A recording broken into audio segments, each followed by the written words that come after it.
All right, happening right now on your screen. President Trump greeting Israel's Prime Minister Benjamin Netanyahu in front of Mar-a-Lago. The two are meeting today, hoping to make some progress on moving toward step 2 of the ceasefire plan. The president's talking right now. Let's see if we can listen in.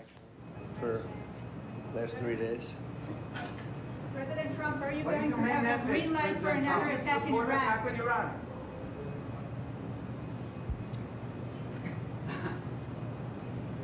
Okay. Mr. Go ahead. Mr. President, how quickly should we hope to move to phase 2 of the peace plan for Gaza?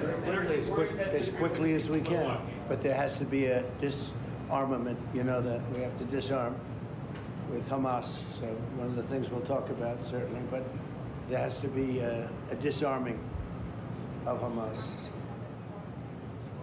Otherwise, very quickly. Yeah. Can you say anything more about the explosion in Venezuela that you mentioned in a radio interview?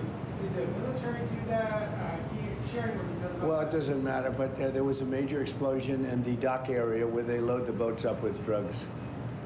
They load the boats up with drugs, so we hit all the boats, and now we hit the area. It's the implementation area. That's where they implement, and that is no longer around.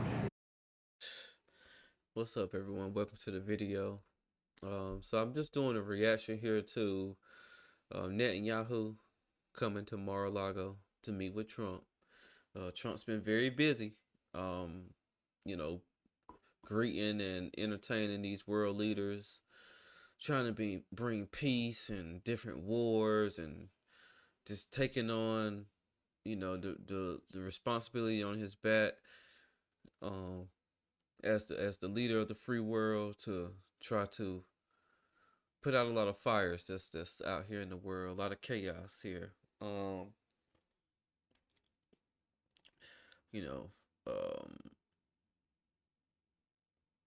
They asked him a question as far as an explosion that happened in Venezuela, and he didn't answer the question, but he answered the question at the same time. He said, "Okay, we've been blowing up the boats, and then now we blew up this facility, or this place where they're loading loading the drugs and stuff like that." And so he didn't answer the question, then he answered the question in his own little smirky way.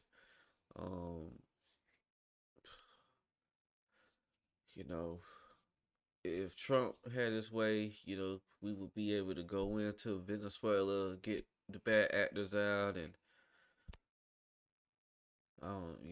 I feel like it's a lot, it's always a lot more to stuff